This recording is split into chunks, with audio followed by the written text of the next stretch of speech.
लक्ष्मीच्या पावलांनी या मालिकेच्या आजच्या भागामध्ये आपण आता पाहणार आहोत. देवीचं विसर्जन होणार असतं. देवी आईच्या अंगावरती असलेले दागिने सर्व कला काढत असते.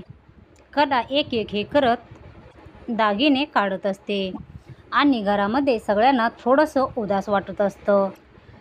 कारण या घरामध्ये आता गणपती विसर्जनाच्या वेळेस जसं दुःख वाटत होतं तसंच दुःख आता सर्वांना वाटत असतं. आबा म्हणतात, गणपती विसर्जनाच्या वेळेला ज्याप्रमाणे आपलं मन दुखावतं तसंच आजसुद्धा आपलं मन दुखावलेलं आहे, असं म्हणत आता इकडे सगळ्यांना दुःख होत असतं. चला आता आबा म्हणतात, कला इकडे आणि अद्वैत तुम्ही दोघंजण शेवटची आरती घ्या. मग कला आणि अद्वैत शेवटची आरती घ्यायला लागतात. कला छानपैकी आरती घेते आणि अद्वैत आरतीला हात लावतो. दोघंजण छानपैकी आरती करायला लागतात. या सगळ्यामध्ये कला सांगत असते की देवी आई, तू माझी गाठ या माणसासोबत जोडलेली आहेस. मला माहीत आहे या माणसाशी गाठ जोडताना तू नक्कीच काहीतरी विचार केला असेल, पण या सगळ्यामध्ये मला कळत नाही आहे या माणसाशी गाठ जोडून तू नेमका कोणता निर्णय घेतलेला आहे. माझं आयुष्य या सगळ्यामध्ये पुढे जाणार आहे का, हे काय होणार आहे हे मला खरंच काही कळत नाही, असं म्हणत कला देवी आईकडे प्रार्थना करत असते. पण त्याच वेळेला अद्वैतही प्रार्थना करत असतो. ही खरे जोपर्यंत माझ्या आयुष्यातून जात नाही तोपर्यंत माझ्या आयुष्यातील प्रॉब्लेम हे काही संपत नाहीत. देवी आई, खरंच ही खरे घरात आहे म्हणून आमच्या घरात खूप प्रॉब्लेम आहेत, असं म्हणत दोघंजणसुद्धा एकमेकांपासून खुश नसल्यामुळे आता देवी आईकडे हे मागत असले. देवी आईच्या मनामध्ये मात्र आता काहीतरी वेगळंच असतं. दोघांना एकत्र आणण्यामागे देवी आईचा हेतू मात्र वेगळाच असतो. इकडे आता देवी आईच्या विसर्जनाची सर्व तयारी होत असते आणि आता संगीता आणि दिनकर हे दोघंजण बोलत असतात. खरं सांगू का संगीता, काल ना जावाई बापू आणि कला यांना एकत्र बघून मला इतका आनंद झाला, म्हणून तुला सांगू की त्या दिवशी जे घडलं ना त्यानंतर काल दोघंजण जेव्हा एकत्र आले तेव्हा कुठेतरी माझ्या मनाला बरं वाटलं. कुठेतरी मनाला वाटलं की नाही, जावई बापू आणि कला हे पुन्हा एकत्र येण्याची हे चान्स आहेत. त्यावरती मग मात्र इकडे बोलायला लागते ती म्हणजे संगीता बोलायला लागते की खरं सांगू का, दसऱ्याला आपल्या जावई बापूला सोन्याचं पान द्यावं अशी माझी इच्छा होती आणि तुम्ही जावई बापूसमोर असा विषय काढचाल असं मला कधीच वाटलं नव्हतं की तुम्ही हा विषय असा काढाल. पण बरं झालं. यावरती इकडे दिनकर म्हणतो, मला पण कळत नव्हतं की कसा विषय काढू. यावरती संगीता म्हणते, मला पण सोन्याचं पान द्यायचं होतं व त्यांना, पण मागच्या वेळेला बघितलंत ना आपण आपल्या ऐपतीनुसार ज्या वेळेला तिकडे आता तो सोन्याचा नाग घेऊन गेलो होतो त्यावेळेला त्यांनी आपला किती अपमान झाला हे आपण पाहिलं ना. तसंच काहीतरी या वेळेला घडलं तर मला माझ्या अपमानाची काही चिंता वाटत नव्हती.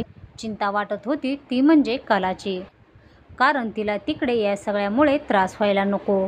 त्यावरती दिनकर म्हणतो, बघितलंच ना जावई बापूंनी आपल्या कर्जाचा विचार केला, परंतु तरीसुद्धा आपल्याला त्यांना सोन्याचं पान द्यायलाच पाहिजे. काय करावं काय कळत नाही, असं म्हणत दोघेही जण दसऱ्याच्या दिवशी सोन्याचं पान घेऊन जाण्याचा विचार करतात. पण तिकडे गेल्यावरती गोष्टी काय घडतील किंवा या सगळ्यामध्ये चांदेकर कसे रिॲक्ट करतील, पुन्हा आपला अपमान करतील का, या सर्व काही गोष्टी त्यांच्या डोक्यात येत असतात आणि म्हणूनच ते पान घेऊन जायला आणि कोणताही सण साजरा करायला घाबरत असतात.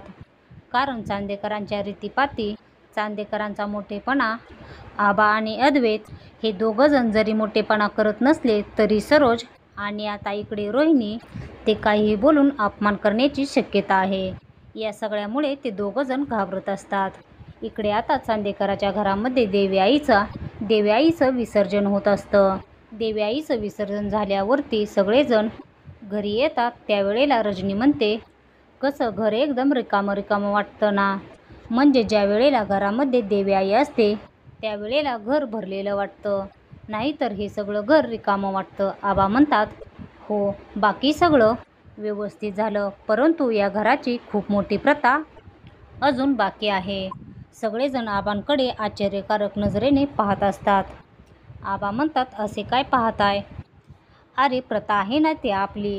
घरामध्ये लग्न झालेल्या नवीन जोडप्याने एकमेकांना सोन्याचं पान देऊन दसऱ्याचं अभिष्टचिंतन करायचं असतं. विसरलात की काय तुम्ही? आपल्या घरामध्ये यावेळेला नवीन लग्न झालेली 2 जोडपी आहेत ना, कला आणि अद्वैत. आणि इकडे आता राहुल आणि नयनाही आहे ना. दोघांनी सुद्धा एकमेकांना दसऱ्याचं पान देऊन अभिष्टचिंतन करायचं आहे असं म्हणत आबा आता चांदेकराच्या परंपरेनुसार इकडे सोन्याचं पान आणून ऑलरेडी ठेवलेलं असतं. मग आबा अद्वैतला म्हणत असतात, दे तू कलाला पान दे. आता इकडे अद्वैत नॉर्मलपणे कलाला पान देतो. त्यावेळेला आबा म्हणतात, अद्वैत तुला काही चांदेकराची परंपरा सांगावी लागेल का? या सगळ्यामध्ये तुला काय बोलायचं आहे हे माहीत नाही आहे का? अरे असं काय मुक्यासारखं पान द्यायला? 2-4 गोष्टी तरी बोल. यावरती अद्वैत म्हणतो, आबा काय बोलू? आबा अद्वैतला सांगायला लागतात. त्यांच्या पाठोपाठ अद्वैत बोलायला लागतो. अद्वैतला आबा सांगतात की तू माझ्या आयुष्यामध्ये सोन्यासारखी माणसं माझ्या आयुष्यामध्ये सोन्याच्या पावलांनी आलात अशी सोन्याच्या पावलासारखी माझ्या आयुष्यात सोन्यासारखी राहा. त्यावेळी अद्वैत आबा जे बोलतात ते सर्व काही बोलतो, परंतु त्याच वेळेला ही गोष्ट अद्वैत हळू आवाजात तिला म्हणतो, तुला काय वाटलं मी या सगळ्यामध्ये खरंच तू काही सोन्याचं पानबिन नाही आहेस? तुझ्या आयडिया कशा असतात 1 ग्रॅम ज्वेलरीच्या, तशीच तूही आहेस. तू काय 24 कॅरेट सोनं नाही आहे. या सगळ्यामध्ये तू फक्त 1 ग्रॅम ज्वेलरी आहेस. यावरती कला म्हणते, बरं झालं तू सांगितलंस, कारण खरं सांगू का, मिडल क्लास लोकांना ही ज्वेलरी काही परवडतच नाही. सोन्याच्या ज्वेलरीपेक्षा लिमिटेशन ज्वेलरीलाच खूप मान आहे. ही गोष्ट मला माहिती आहे. थँक्स. तू मला इमिटेशन ज्वेलरी म्हटलास ते. असं म्हटल्यावरती कलाला आबा म्हणतात, कला आता तुला पान द्यायचं आहे. असं म्हटल्यावरती आबा कलाला पान देण्यासाठी सांगतात. कलासुद्धा अद्वैतला पान देते आणि आयुष्यामध्ये सोन्यासारखं राहा असं म्हणते. त्यावरती कला अद्वैतला म्हणते, तू काही सोनं वगैरे नाही बरं का, उगाच स्वतःला सोन्यासारखं समजू नको. असं म्हणत कला आणि अद्वैत यांच्यामध्ये छोट्या मोठ्या कुरघोडी चालूच असतात. त्यावेळेला मग मात्र कला अद्वैतच्या पाया पडण्यासाठी खाली वाकते. कला ज्या वेळेला अद्वैतच्या पाया पडण्यासाठी खाली वाकते त्यावेळेला मुद्दाम कला अद्वैतच्या पायाला चिमटा काढते आणि अद्वैत थोडक्यात ओरडतो. पण दुसऱ्या क्षणाला अद्वैत शांत होतो आणि आता अद्वैतला ओरडताना पाहून पुन्हा आबा म्हणतात, काय झालं? अद्वैत म्हणतो, काही नाही आबा. असं म्हणत अद्वैत आता आबांना काही झालं नाही असं म्हणतो. आता आशीर्वाद दे. अद्वैत आशीर्वादसुद्धा देतो. अद्वैत आशीर्वाद देतो आणि इकडे आबांना म्हणतो, आबा खरं तर मला सुद्धा हिच्या पाया पडायचं आहे. तर इकडे सरोज चिडते, म्हणते, अद्वैत तुझं डोकं फिरले का? तू हिच्या पाया पडणार का? नको ती प्रथा काहीतरी आहे. तुझ्या मनात काय आहे? असं म्हणून ती चिडते. आता मात्र आबा म्हणतात, काय झालं? काय हरकत आहे या सगळ्याला? जर का अद्वैतला या सगळ्यामध्ये त्याला तिच्या बायकोच्या पाया पडायचं असेल तर या सगळ्यामध्ये हरकत नाही. जर अद्वैत पाया पडला तर पडू दे की. तुला इच्छा आहे ना पाया पडायची, तर तू नक्कीच पाया पड. असं म्हणत हे ऐकून अद्वैत कलाच्या पाया पडण्यासाठी वाकायला लागतो आणि तो मुद्दाम या सगळ्यामध्ये कलाच्या पायाला चिमटा काढण्यासाठी हे सगळं करणार असतो. परंतु कला तिचा पाय मागे घेते, कारण कलाने चिमटा काढलेला आहे आणि बदला घ्यायलाच पाहिजे ना. म्हणून आता या सगळ्यामध्ये अद्वैत कलाच्या पायाला चिमटा काढण्यासाठी वागतो. तर या सगळ्यामध्ये कला मात्र अद्वैतला चिमटाच काढू देत नाही. आणि लगेच सरोज म्हणते, हे काय चाललं आहे अद्वैत? म्हणजे तू आता तिच्या पाया पडणार आहेस का? असं म्हटल्यावरती इकडे मात्र आता आबांनी म्हटल्याप्रमाणे अद्वैत पाया पडतो. परंतु चिमटा न काढता अद्वैत मात्र उभा राहतो. हे सगळं कला पाहत असते. चिमटा न काढू दिल्यामुळं अद्वैत खूप चिडतो. अद्वैतला कला म्हणते, मी जसं केलं तसं तू करण्याचा प्रयत्न करू नकोस. त्यावरती आबा म्हणतात, चला आता तुमच्या दोघांची वेळ आहे, या तुम्ही दोघेजण. असं म्हणत आबा आता त्या दोघांना बोलवतात. म्हणजे नैना आणि राहुल या दोघांना बोलवलं जातं. मग नैना राहुलला सोन्याचं पान देते, राहुल नैनाला सोन्याचं पान देतो. नैना आता राहुलच्या पायासुद्धा पडते. ह्या दोघांचं एकमेकांच्या पाया पडून झाल्यावरती आता मात्र घरामध्ये आबा म्हणतात, खूप छान पद्धतीने दसऱ्याचा कार्यक्रम झाला. त्यावरती रोहिणी आता मध्येच खो घालते. रोहिणी सांगायला लागते, किती काही झालं तरी या सगळ्यामध्ये एक विचार मात्र जात नाहीये आपल्याला. या सगळ्यामध्ये आपल्याला हा विचार करायला पाहिजे की आता आपल्याला खऱ्यांच्या घरून सोन्याचं पान आलेलंच नाहीये ना. म्हणजे तसं बघायला गेलं तर खऱ्याने या सगळ्यामध्ये आपल्याला सोन्याचं पान आणून द्यायला पाहिजे होतं. पण खऱ्यांनी काही पान आणूनच दिलेलं नाहीये. सोन्याचं पान घेऊन खरे यांनी इकडे आणून द्यायला पाहिजे. यावरती इकडे नैना म्हणायला लागते, खरं सांगू का मामींला, या घरच्यांच्यामुळे मला इतकं त्रास होतो ना. मला या सगळ्यामध्ये त्यांनी नको काही ते पान आणून द्यायला होतं. पण नाही, माझ्या घरचे कधीही हे पान आणूनच देणार नाहीत. त्यांना ह्या असल्या गोष्टी काही कळतच नाहीत. मग अद्वैत म्हणतो, आबा मी खरे यांच्या घरी ज्या वेळेला गेलो होतो ना, त्यावेळेला त्यांनी मला सांगितलं होतं, आम्ही सोन्याचं पान घेऊन या सगळ्यामध्ये येणार आहोत. पण गोष्टी अशा काही घडल्या ना. मी त्यांना म्हटलं की तुमच्या डोक्यावरती खूप कर्ज आहे, त्यामुळे तुम्ही सोन्याचं पान घेऊन येऊ नका. मग मात्र यावरती आबा बोलायला लागतात, हे बघ अद्वैत, तुझे हे काही सासऱ्यांची बाजू घेऊन केलं आहे ना, हे खूप छान केलंस. असं म्हणत आता इकडे अद्वैत खूप छान बोलत असतो. कला इकडे विचार करत असते, हा तर माझ्याशी बोलायचं नाही म्हणतो आणि मध्ये मध्ये माझ्याशी बोलतोय सुद्धा. हे नक्की काय आहे हे त्याला विचारू तर दे. बाकी सगळेजण रूममध्ये गेल्यावरती कला, काय रे, तू तर माझ्याशी बोलणार नव्हतास आणि मध्ये मध्ये बोलतो सुद्धा. आता अद्वैत या प्रश्नाचं उत्तर काहीच देत नाही आणि तिथून निघून जातो. कला विचार करते, नाही तुला बोलायला लावलं ना तर तू बघ. आता खरं तर सरोजने कलाशी कुणीही बोलणार नाही असा फतवा काढल्यापासून इकडे कुणीच कलासोबत बोलायला तयार नसतं. फक्त रजनी, आबा आणि हे तिघच बोलत असतात. इकडे तोपर्यंत रूममध्ये आल्यावरती नैना राहुलला म्हणते की, कसला विचार करतोयस राहुल? म्हणतो, तू जी मला ऑफर दिली त्याचाच विचार करतोय.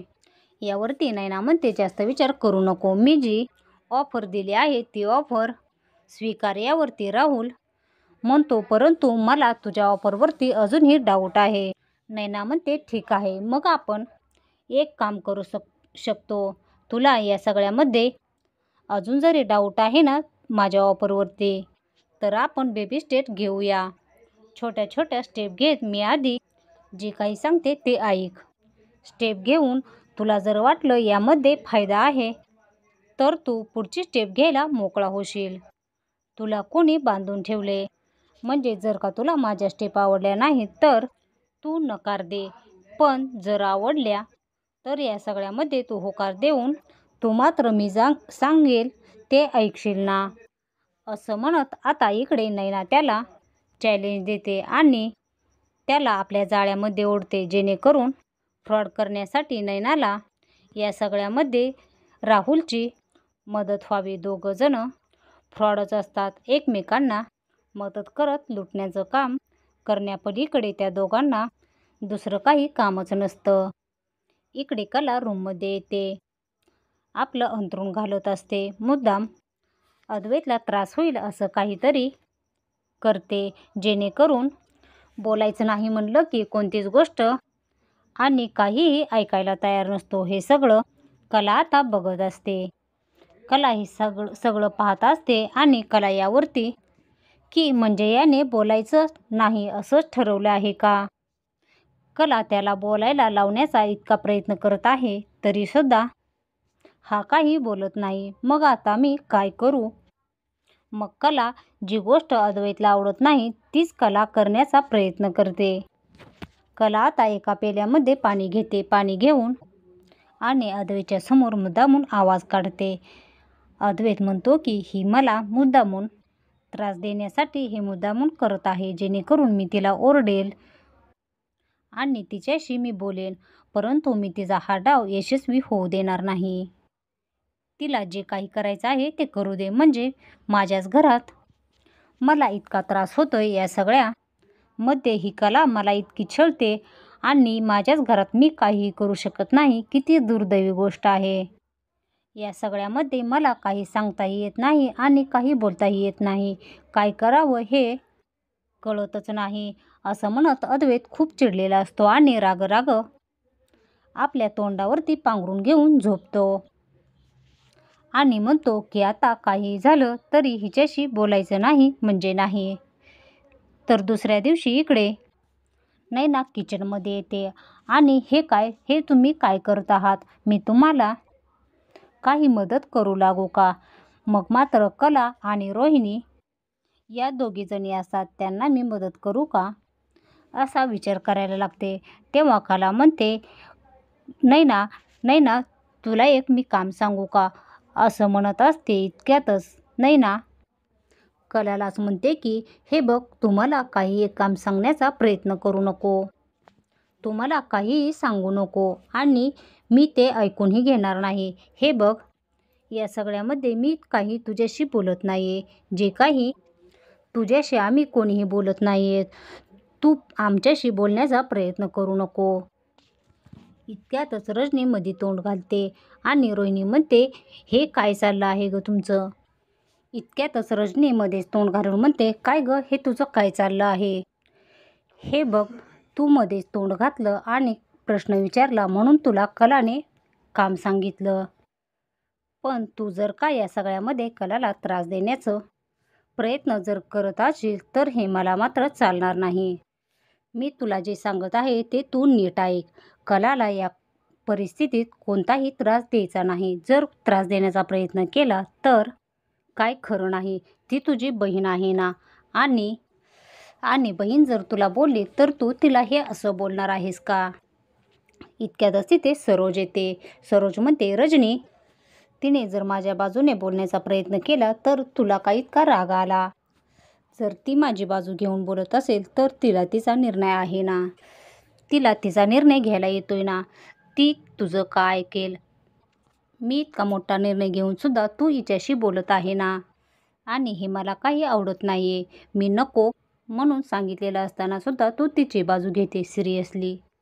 रजनी, मला म्हणजे तुला काय बोलावं कळतच नाही. असं म्हणत सरोज खूप चिडते आणि असं म्हणत सरोजला रजनीला चांगलीच खडसावते आणि निघून जाते. नैना म्हणते, म्हटलं ना मला सरोज मामी जी सांगते आहे तेच मी तिचं ऐकत आहे. मी सरोज मामीच्याच बाजूने उभे राहणार. असं म्हणत आपल्या बहिणीची साथ न देता नैना या सगळ्यामध्ये कलालाच डाफायला लागते. इतक्यातच तिथे अद्वैत येतो. अद्वैत सुद्धा म्हणतो की सरोजने बोलायचं नाही म्हणून सांगितलेलं असतं आणि अद्वैतनेही पण घेतलेला असतो. अद्वैत म्हणतो, बोलायचं नाही म्हणजेच नाही. इतक्यातच तिथे कला येते. कलाला असं वाटतं की काहीतरी करून अद्वैत आपल्याशी बोलल, परंतु अद्वैत काही बोलतच नाही. कला विचारते, काय झालं, तुला कॉफी हवी आहे का. अद्वैत काहीच बोलत नाही. अंजू, माझी कॉफी आण असं म्हणत तो अंजूकडे कॉफी मागतो. अंजू कॉफी घेऊन येते. सरोज मात्र तिथे नसते. अद्वैत बोलायला लागतो, काकी माझा डबा देशील का. त्यावरती कला म्हणते, हा काय तुझा डबा आहे. टिफिन, हा तुझा डब्बा तयार आहे, तू हा घेऊन जा. असं म्हणत कला त्याच्याशी बोलण्याचा प्रयत्न करते. अद्वैत कलाला इग्नोर करत असतो. कला त्याच्याशी बोलण्याचा प्रयत्न करते आणि त्याला या सगळ्यामध्ये आपल्याशी बोलतं करण्याचा प्रयत्न करते. कला म्हणते, तू ठरवलं आहेस ना माझ्याशी बोलायचं नाही, तर ठीक आहे, मी पण बघते की तू कसा माझ्याशी बोलत नाही. अद्वैत विचार करतो की काय कटकट आहे ही.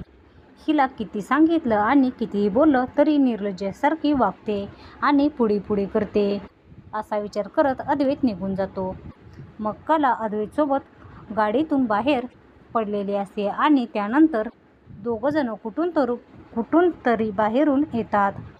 त्यावेळेला कला आपली पर्स कारमध्ये विसरते आणि मोबाईलवरती बोलता बाहेर येते.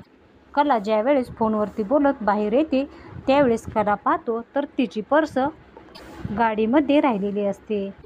किती विसरबोळी आहे ही. हिला जरासुद्धा कळत नाही आपली पर्स आपण घेऊन बाहेर पडावं, पण नाही, या सगळ्या तिला पर्स इथेच ठेवून बाहेर पडायचं आहे असं म्हणत आता मात्र अद्वैत तिची पर्स घेऊन आतमध्ये येतो. नेमकं फोनवरती बोलत कला आतमध्ये यायला आणि अद्वैतने तिची पर्स आतमध्ये घेऊन यायला एकच गाठ पडते. सरोज हे सगळं बघते आणि म्हणते, अद्वैत काय चाललं आहे हे सगळं? म्हणजे सिरियसली तू या मुलीची पर्स घेऊन आत बाहेर करतोय? यावरती अद्वैत म्हणतो, अगं नाही, ही ना हिची पर्स कारमध्ये विसरून आली होती म्हणून मी तिची पर्स घेऊन आतमध्ये आलेलो आहे. पण यावरती सरोज म्हणते, तुला काय गरज पडली होती तिची पर्स घेऊन आतमध्ये यायला? असं म्हटल्यावरती अद्वैत म्हणतो, अगं माझी बाजू तरी ऐकून घे. परंतु सरोज काही ऐकायला तयार नसते. सरोज चिडते आणि ती विचार करायला लागते, हा ना पुन्हा एकदा बायकोचा बैल होत चाललाय आणि आपली पूर्णपणे बाजू न ऐकून घेता ती तिथून निघून जाते. अद्वैत विचार करतो, काय चाललंय हे? या खरेमुळे घरामध्ये किती भांडणं होतात. आजसुद्धा हिच्यामुळेच आई माझ्यावरती चिडली आणि निघून गेली. कधी हे प्रॉब्लेम संपणार असा अद्वैत विचार करतो. कला मात्र विचार करते, ह्याला कसं कळत नाही की उगाचच त्याच्याबद्दल गैरसमज होतोय. आता या सगळ्यामध्ये काय मार्ग निघणार हे आपण येणाऱ्या भागातच बघणार.